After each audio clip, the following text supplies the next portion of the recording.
Sinibingelele babukeli egameni le-channel yethu ethanda ukudlondlobala ngendlela esimanga. Igama layo Kamavi TV with Prince Bheki kaZulu. Ungakhohlwa ukusubscribe, ushare, ulike, ucomment. Thank you for viewing the channel. Thank you for subscribing. Siyayibona into eniyenzayo. Hayi ukuthi asiniboni, siyanibona. Ngoba nazi-ke ukuthi lana nezinto esifuna ukuyitshela abantu, hhayi siyixoxelwe obani. Sinaso isikhathi sokuxoxa esiyixoxele lana sizofundisa uhambo lolu esiphekwalo. Uhambo abajwayeleke kule channel-ke bazokuxoxa. Uma usemusha-ke ungakhohlwa ukusubscribe khona nawe uzogcina usijwayele ukuthi kwenzakalani. Namuhla ngizokhuluma ngalento okuthiwa inzilo. Udaba lumayelana nenzilo. Ngaphambi kokuthi ngikhulume ngodaba lenzilo, i-topic it's about inzilo, kodwa ngifuna ukuxwayisa nabantu ey'ntweni, sifuna ukubuye sinikane nama-advice ngoba hhayi ukuthi into it's always about i-culture or ethize, yabona, noma sistikhe entweni ethile. Siyawadinga nama-general advice, hhayi njalo nje umuntu exinwe ngendaba mhlambe umuthi umkhulu uthi. Ngiyakubona abantu omkhulu bacina abantu ukuthi wesane esigodlweni. No, sizovulana imiqondo lana. Ukukuvakashela, ukukonsaltha into yokugcina, kodwa umuntu ngifuna evuleke umqondo noma yikuphi lapha aye khona, aye futhi clear ukuthi what's going on ukuze ungaxopheki, ngoba inhloso enkulu lana ukugwema ukuthi abantu bengaxopheki. Ileyo nje, okunye sokubona kamuva ngoba abantu baphelile. I-advice-ke ngifuna uku-advise-a abantu lapha nama abasayimisele ngokushada, ngabe umusha noma umusha, kodwa nje uma usayimisa. Uyabona, ngifuna ukukutshela ukuthi ungabi muhle udlule uma umkhwekazi wakho nodadewabo bakamkhwenyana wakho.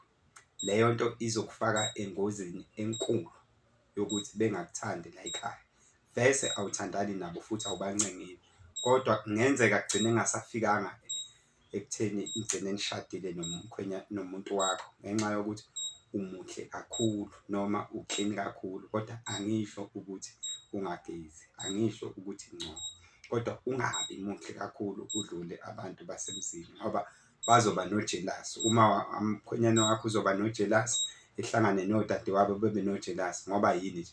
Ukuklina. Kodwa angisho-ke ukuthi landelwa izimpukane. Nasemsebenzini ngokunjalo, ungathandwa kakhulu istafu ukwedlula umphathi, ugweme izinto ey'kanjalo ngale ndlela yokuthi baze bexoxe kuthiwe uyabathanda abantu, uyaphila. Leyo nto ungayithola usuluzile umsebenzi.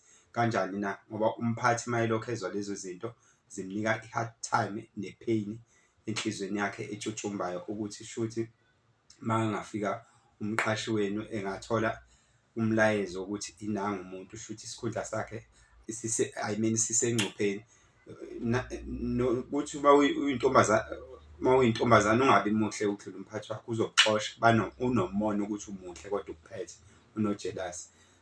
Isikhundla bengisekuloya daba ukuthi isikhundla sakho sisengcupheni, nizoxabana kancane mase ekushofa ngaphandle kwesango. Le nto engiyikhulumayo angixoxelwanga ubani noma angiyizwanga ngobani. Zikhona izinto ekuthiwa siyizwile noma siyixoxele. Ngiyayazi, I have experienced it. Kalinge nje sisi ube muhle ukudlula umphathi wakho. Uma kuwukuthi uyayinaka izinto, sibonile ey'ndabeni abanye bachithiwe emsakazweni. Ya, sedluleke lapho. Udaba-ke ngoba bengishilo, mase ngiphinde nginixwayisa khona inkinga eninayo.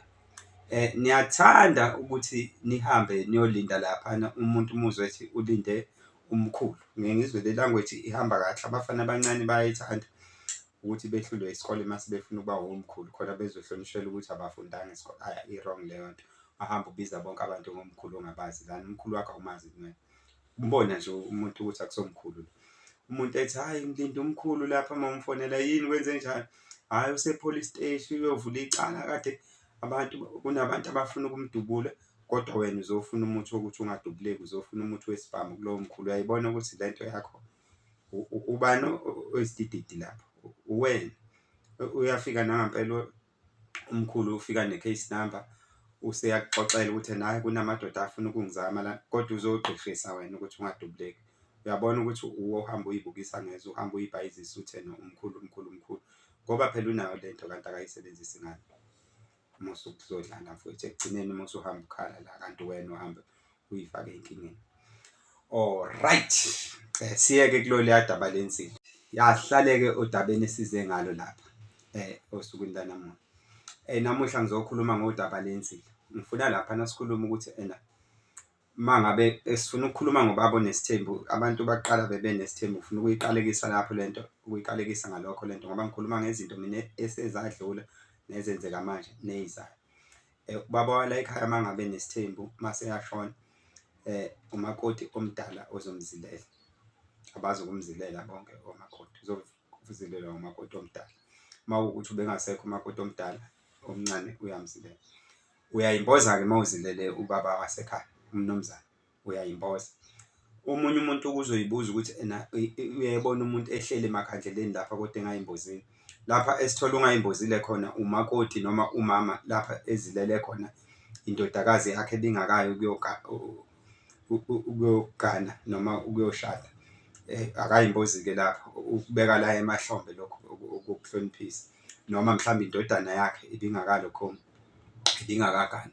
Hhayi, akayimbozi-ke lapho umakoti. Ugqoka nje ehloniphisa. Mase sizobuza-ke ukuthi mangabe kuthiwa-ke kushone umakoti omdala, ubani okufanele ezile la ekhaya? Sithi sekushona umakoti omdala kulesi sithembu, angithi umakoti omncane ukhona.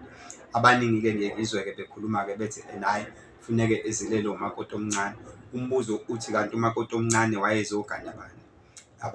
Bayisibongo esisodwa, ngisho kungathiwa bayisibongo esisodwa kodwa babezogana bani? Angithi wayezogana umkhwenyana. Manje mase kushona umakoti wakhe uhlanganaphi yena ngoba lo owakulesi sibongo nalona owakulesi sibongo. Cha, ngizoyicacisa-ke leyo ukuthi ubani okufuna ezile. Makushona umakoti omdala, umuntu ekufuneke ezile ubaba wala ekhaya.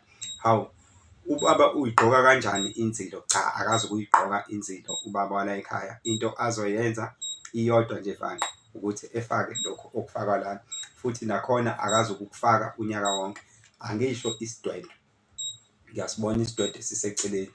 Abazi ibhola kunento eyifake okuthiwa ukapteni, kodwa noma kuthiwa ukuthi kubadekhe, kodwa yena kuba nento nje ayigaxayo lana atshengisayo ukuthi usewumfelo, ngoba phela umuntu wesilisa oshonelwe akasiwo umfelokazi kodwa umfelo. Ngoba wazi-ke nje nawe ukuthi ayikho intandane yesilisa, sinentindile. Angisho-ke lento egaxwa la, intindile. Masithi umuntu wesilisa intindile sisuke sisho ukuthi uyintandane ngoba sinayo intandane yomuntu wesilisa, kodwa owesifazane siyakwazi ukuthi simbize ngentandane. Siyabonga-ke. Ungakhohlwa-ke mbukeli ukusubscribe-a, ushare, ulike, ucomment. Ngithanda uRini. Bye bye.